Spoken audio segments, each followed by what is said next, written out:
राजाधिराज सद्गुरुनाथ महाराज की जय. या प्रवचनात श्री सद्गुरु गणपतराव महाराजांनी ज्ञानीचे षडूर्मी आहेत हे लक्षण विशद करून सांगितलं आहे. तहानभोग, सुखदुःख, जन्म मरण हीच 6 उर्मी असून ते अनुक्रमे प्राण, मन, शरीर याचे गुणधर्म आहे. ज्ञानी सर्वदा देह, इंद्रिय, प्राण, मनातीत स्वरूपात स्थित असल्यामुळे सुखदुःखादी उपाधी धर्माबद्दल त्याला काहीच महत्व वाटत नाही. परमोच्च आत्मसुखामृत सेवन करत असलेल्या ज्ञानीला विषय सुखरूपी कांजीची अपेक्षा होईल काय? कदापिही नाही. असो, या विषयावरील श्री सद्गुरूंचे प्रतिपादन आता आपण ऐकूया.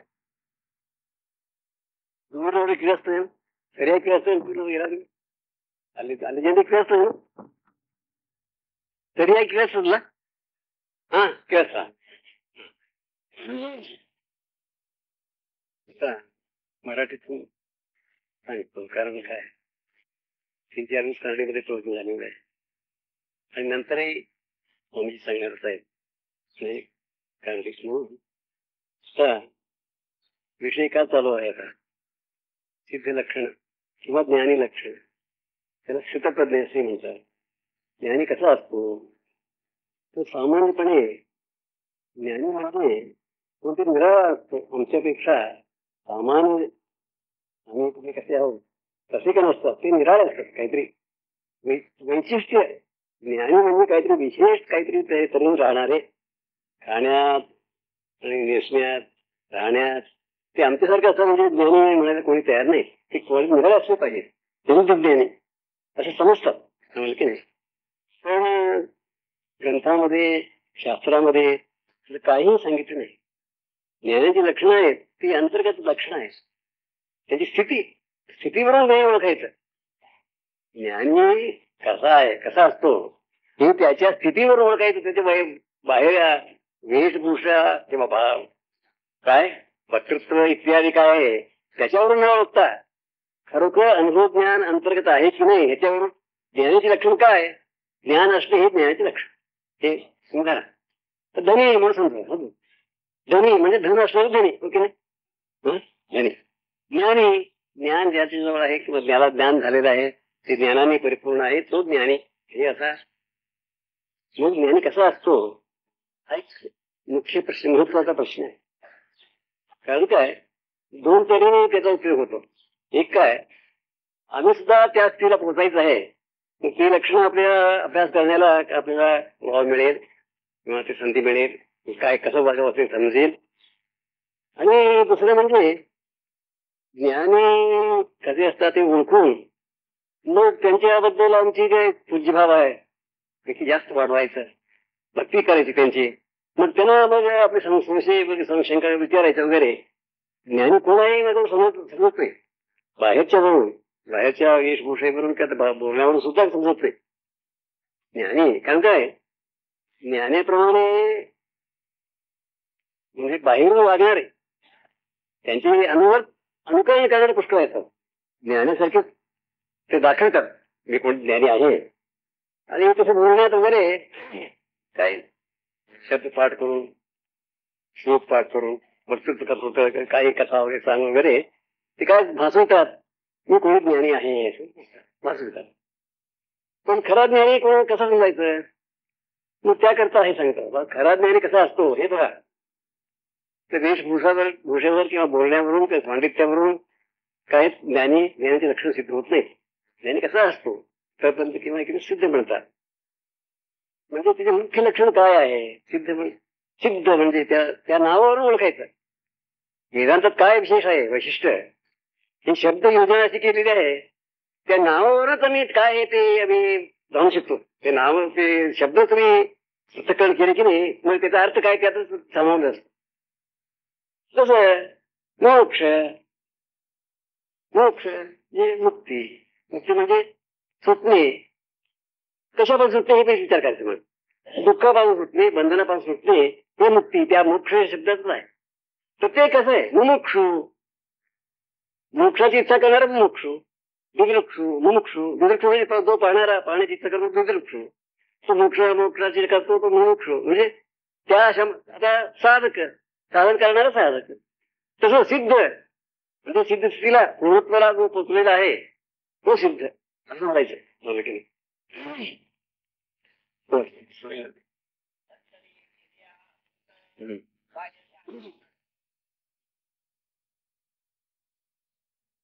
आता एक असा प्रश्न उपस्थित होतो, काय ज्ञानाला बहिण लक्षण असतात की नाही.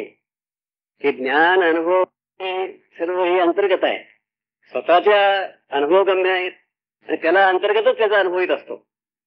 पण आम्हाला काय मार्ग आहे, तो ज्ञानी आहे की नाही कळायला बाहेर लक्षण काय आहेत, असतात की नाही असतात म्हणून सांगतात. अमृत अंतरी गेली अमृत बाह्य काय लक्षण किती, म्हणजे आत ज्ञान झालं म्हणजे मग त्याच्या योगाने या ते लक्षण येतात, गुण येतात. ज्ञान असं अज्ञानी त्याचे लक्षण आहेत की नाही. मग ज्ञानीमध्ये काय लक्षण असू नये. अज्ञानी आहे, अहंकारी आहे, पुष्कळ दुर्गुण आहेत, स्वार्थ आहे आणि द्वेष आहे वगैरे.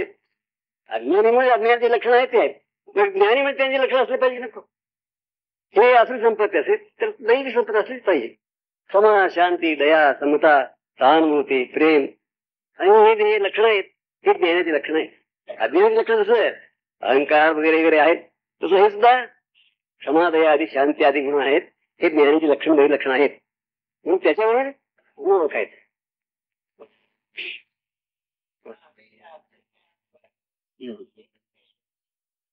आता स्वतःची जे परीक्षा घ्यायला सुद्धा याचा उपयोग होतो. मला वाटत असतं मी ज्ञानी आहे, मोठा ज्ञानी असं वाटत असतं. मग त्यांनी स्वतःची परीक्षा करून घ्यावी, ही लक्षणं आमच्याकडे आहेत की नाही. म्हणून मी ज्ञानी जसं मी म्हणून घेतो म्हणून ज्ञानी. ह्याच्यावरून कोणी शब्दावरून काही सिद्ध होत नाही. मी श्रीमंत आहे ते कोणी म्हणाला म्हणजे श्रीमंत असं ठरत नाही. श्रीमंत विजय असल्या म्हणजे श्रीमंत, हो की नाही. ज्ञानी मी म्हटलं म्हणजे ज्ञानीचं ठरत नाही. ज्ञानीची लक्षण त्याच्या असल्या म्हणजे तो ज्ञानी, हो की नाही. मग मी ज्ञानी म्हणून होतो, मग माझी लक्षण ही लक्षणं आहेत माझ्याकडे आहेत की नाही की ते स्वपरीक्षेने सुद्धा याचा उपयोग होतो प्रत्येकाने की नाही. ही लक्षणं कारण असा अभिमान असतो प्रत्येकाला.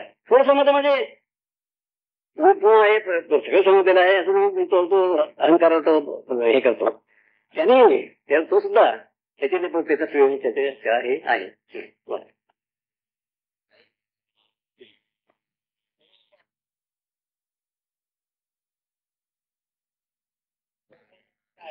बर बाबा, काय ज्ञानाचे मुख्य लक्षण काय.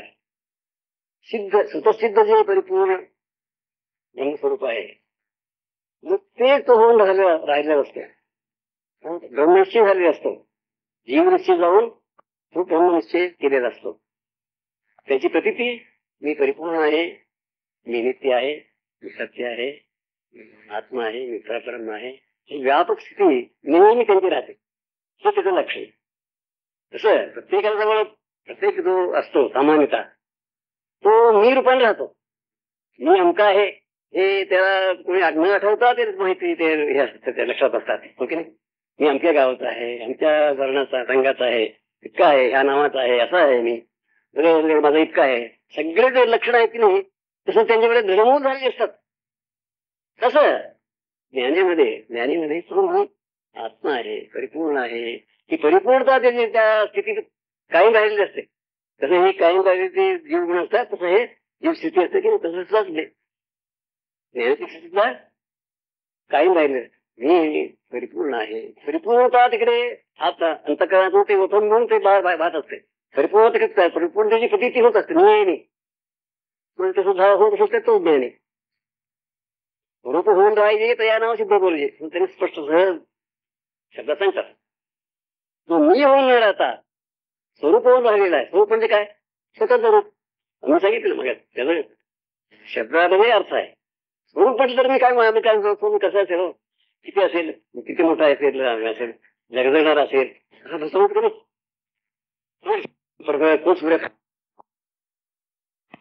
ती सहज आहे. स्वतः कोण आहे हे बघून घ्या, मग तुम्हाला समजतंय हे काय मी नाही. मी जो अनुस्यूत राहिलेला आहे न बदलता पालने यौवन ताबत आणि जागतिक सुषुप्ती आणि भूत भविष्य वर्तमान सगळ्या काळात एक एक न विकार पावताना एकच तरणी केवळ अनुभवपाने मी राहिले निष्ठान रूपाने आधारभूत म्हणून न बदलता आपला असा एक प्रत्येकामध्ये स्वयंसिद्ध अनुभव आहे तुमचं कोण नाही ते तुमचं खरं स्वरूप आहे. हे नामरूप नामरूपात म्हणजे आहे नाम गुण वगैरे आकार इत्यादी हे बाहेर हे तुम्ही समजता पण खोटं नाम नाही रूप नाही आकार नाही गुण नाही आणि काही नसताना सुद्धा केवळ अनुभव मात्र आहे प्रत्येकाला वाटतं की नाही असं कोणाला वाटतं काय तरी आता समजा तुमचं विकास झालं काय तुम्ही लहान असताना लहान होता तुम्ही वयस झाल्यापर्यंत वाढलो तुमचा अनुभव वाढला का अंतर देव वाढला असेल मुलं असलेला तोच मोठा होतो तरुण होतो तोच म्हातारा होतो मग म्हातारपणात तो अनुभव कमी झाला काय वाढवते नाही किती व्हा म्हणून व्हा असा मोठे असा जिथे असा दुसऱ्या ठिकाणी असा कुठेही किंवाही कोणत्याही परिस्थितीत तुझे ते एक शाश्वत एक रूप आहे खरं रूप आहे तुम्ही आहे तसा जैसे तैसे आहे का ते तुम्ही हे तुमचे स्वरूप त्याला ब्रह्म आत्मा वगैरे हे ह्याच स्थितीला ह्याच वस्तूलाच म्हणतात दुसरे कोणते नाही आम्ही काय समजतो ज्ञान म्हणता वाटे ब्रह्म बाहेरही असं असेल वर्म ज्ञान किंवा आत्मा किंवा ब्रह्म असं म्हणतं की नाही काय असेल भयंकर असेल असं वाटतं मला असं काही नाही अगदी सोपं आहे सोपं आहे मी असं म्हणतो दुसऱ्या पदार्थाचे ज्ञान होण्याला पुष्कळ प्रयास करावा लागतो की नाही बघावं लागतं म्हणजे एक वस्तू आहे या वस्तूचे ज्ञान करून घ्यायचं आहे मला मग ते वस्तू आणलं पाहिजे मला त्याला बघायला पाहिजे मग ते आपण परीक्षा करण्याची शक्ती आपल्या याच्यामध्ये पाहिजे इतके सगळे करून मग ते काय कळेल पण तुमची तुम्ही स्वतःला बघून घ्यायला काय लागतं काय तुम्ही आणायला तुम्ही आहात की पुढे आणायला कशाला पाहिजे तुमच्या थोडे विचारले आत्मा किती जवळ आहे हा जवळ आहे म्हणजे किती 100 फूट नाही 1 फूट एक 10 फूट तरी 1 अर्धा फूट काही नाही म्हणजे तुम्ही तसल्यामुळे किंचितही लांब नाही तुम्ही तसल्यामुळे सिद्ध आहे म्हणजे आणायला नको ती वस्तू दुसरी तुम्ही तुमची काही गेलं पाहिजे त्या वस्तूचं ज्ञान तुम्ही होईल ती वस्तू विकत आणली पाहिजे तुझं काय करायला नको स्वतः सिद्ध आहे तुम्ही पहा मग काय बाकी आहे बघून घ्यायचं ना चांगलं नाही असून माहिती नाही ठीक आहे द्रव्य आहे जमीन द्रव्य सोडलेलं आहे खांबात आहे तोहीत आहे तर सगळं द्रव्य भरलेलं जाईल त्या घरात पण तो माहित असल्यामुळे तिथेच बसून तो उपवास करतो तसा प्रकार घेऊन झालेला आहे चांगलं नाही जाणं काय करायला नको आणि करणं केल्याने सिद्ध होत जर ते खरं ते मोठे असून सिद्ध होतच नाही मोठे किती बसून तुम्ही केलेलं एक देव किंवा काहीतरी मुक्ती तुम्हाला तुम्ही मिळवलेली मुक्ती तुमच्या प्रयत्नाने मिळवलेली मुक्ती पुढे पुढे तुम्ही तयार केलेली असेल समजा मग ते लहान असणार तुम्ही तुमच्यापेक्षा तुमची कृती लहान असणार की नाही म्हणजे तसं नाही ते सिद्ध आहे स्वतः सिद्ध आहे मुक्ततः तुम्ही स्वतः अधिष्ठान रूप आहात नेहमी अस्तित्व रूपाने नेहमी प्रत्येक जण आहात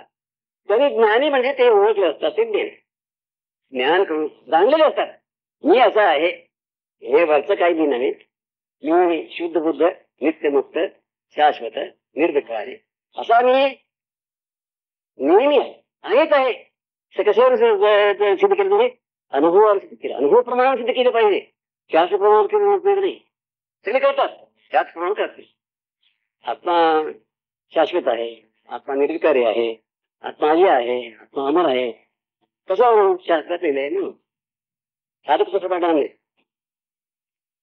मी आजी आहे मी निर्विकारी आहे मी शाश्वत आहे असं मी अमर आहे असं त्याचा स्वतःच्या अनुभवावर तुमचा अनुभव अमर आहे की तुम्ही बोलून घ्या आहे तसं आहे मला नाही असं कोणाला चुकून तर वाटत नाही वाटतं कोणाच रे मी मरेन असं कोणी ते सहजच होत नाही मरण शक्य नाही मी मरणार नाही असं म्हणतो की मरण नाही आणि म्हातारपणाही नाही म्हातारपण सुद्धा दुसरे म्हातार म्हणतात म्हणून म्हातार मी समजतो इतकंच म्हातार म्हणत असतो की नाही त्याला म्हातार वाटत नाही ते तुम्हाला मात्र वाटतच नाही दुसरे लोक जेव्हा मला सांगतात तुम्ही म्हातार झालात हा होय का हो आणि कोणी चांगले असेल समज ते म्हणून नाहीतर म्हणा मी म्हातारा झालं काय? तुला म्हातारा काय मी रागाला येतो? मी म्हातारा म्हटलं रागाला येतो की नाही? तुम्ही म्हातारपणा तुमच्यात नाही. हे म्हातारा होऊन नाही तुम्ही म्हातारा. म्हातारा नव्हे, तरुण नव्हे, बाल नव्हे, यवक नव्हे, विकार नव्हे, ते मरणशील नव्हे. तुम्हाला जन्म नाही, मरण नाही, अधिष्ठान तुम्ही असं जे परिपूर्ण इकडे तुम्ही हा मी आहे इतकं म्हणणे बाकी आहे. इतके म्हणाले होते नाही. मी आहे अनुभवाप्रमाणे आहे आणि शास्त्रप्रमाणे आहेत, गुरुप्रमाणे आहेत. शास्त्र किती शास्त्र आहेत? वेद शास्त्र शेकडो शास्त्र संस्कृत वगैरे पुष्कळ पुष्कळ ग्रंथ आहेत आणि प्रत्येक भाषेमध्ये शेकडो हजारो हे सिद्ध करणारे हे प्रतिपादन करणारे हजारो लाखो ग्रंथ आहेत. शास्त्रप्रमाण आहे आणि गुरु सांगणारे किती आहेत ते पुष्कळ आहेत. आपले गुरु सांगतात, संत सांगतात आणि पुष्कळ बरेच सगळे ज्ञानी सांगतात. मागे होऊन झाले होऊन गेलेले ज्ञानी सांगत होते, आता सांगतात, सगळे सांगतात. इथे सांगतात, दुसऱ्या ठिकाणी सांगतात, सगळे सांगतात. शास्त्राप्रमाणे गुरुप्रमाणे सिद्ध आहेत की नाही? काय बाकी आहे बाबा? अनुभव प्रमाणे एक बाकी ते बघून घ्यायला ती अंतर्दृष्टी पुष्कळ लोकांना नाही. ती अंतर्दृष्टी सारख्याला असते आणि परिपूर्ण त्या खात्री झाली ते निसंशय एकदा कळलं म्हणून समजा, साधारणपणे कळलं, पण तरी सुद्धा आणखी संशय येऊ लागला. म्हणजे कोण पक्क कळलं नाही, निसंशयपणे ज्या कळला आत्मा तो सिद्ध, दुसरं काय नाही. जाणणार तर ज्ञान आहे, मुख्य लक्षण म्हणतात. ह्या तुमच्या ज्ञानामध्ये तुमच्याकडे काय गुण येतील ते नंतर सांगतील, पण मुख्य लक्षण कोणतं? तुमच्या निश्चयामध्ये मी एक जीव आहे, मी एक ध्येय आहे, मी अमका एक व्यक्ती आहे, मी एक अमका नामाचा आहे, अमक्या गावाचा आहे, अमक्या असा आहे, लहान आहे, मोठा आहे. पुष्कळचे जे देहाचे लक्षण आहेत ते सगळे हे आहे. हे जाऊन एक वस्तू अशी वस्तू आहे तुला काही ज्याच्यातले काही त्यात नाही, पण असं पण ह्याच्यापेक्षाही पुष्कळ ते मोठं आहे किंवा स्थिर आहे, ते सत्य आहे. काही नसताना सुद्धा आहे, काही नाही पण आहे, हे खरं.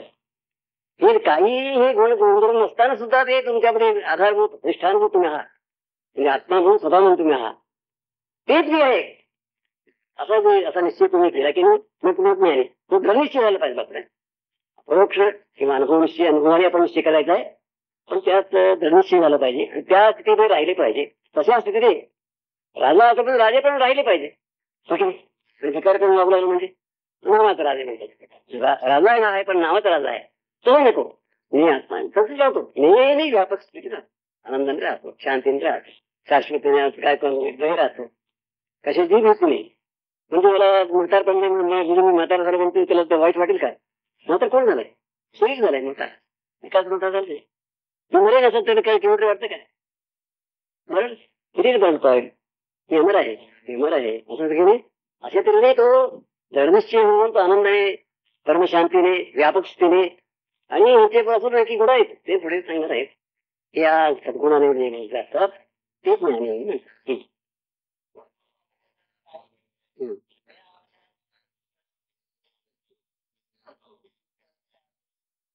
होऊन राहायचो काय व्यापक स्थित असते जसं आहे तसं. तुम्ही कसं राहतात ते मुळात जसं आहे तसं राहतात. मुळात खरोखर ते त्या स्थितीत मूळ स्थिती आहे त्या स्थितीत राहतात. कृत्रिम तरी वागत असत नाही. ते कृत्रिम म्हणजे काय? मी अमका आहे, मी तमका आहे.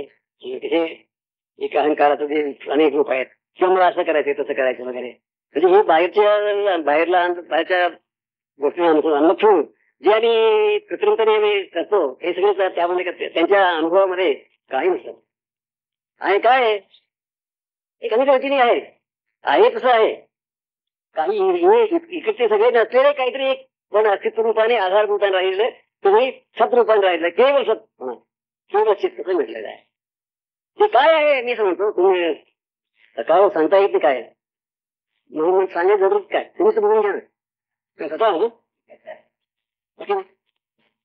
काहीतरी समस्या भानगड अवघड काय वाटतंय ते आपल्या अनुभवाला अनुभवत असलेली वस्तू ती तोंडाने हे करायला बघतो. तोंडाने सांगता येत नाही. काहीतरी कसं तशा सांगावं असा प्रयत्न पडतो म्हणून ते कठीण होते. पण ऐकण्याला कठीण होऊ नये कारण स्वतःच बरोबर आहे ना. हे इतके सांगतात पुष्कळ घोटाळा करणे करून पुष्कळ शब्द वापरून सांगतात ते याच वस्तूला सांगतात. मला सांगतात माझ्या स्वरूपाला सांगतात. स्वरूप होऊन राहिले मी राहिलेलं आहे काय सांगतात. असं तुम्ही अनुभवप्रमाणे मुख्य ते शेवटी तिकडे यायचं अनुभवप्रमाणे. हे 3 प्रमाणामध्ये अनुभवप्रमाणे तुम्ही ते निश्चय करा. ते निश्चय केलेले असतात त्याने तर त्या निश्चय राहिले असतात. तुझं एक निश्चय करणे 2 प्रकार आहे. उलट दिखाव निश्चय करणे खरं निश्चय करणे.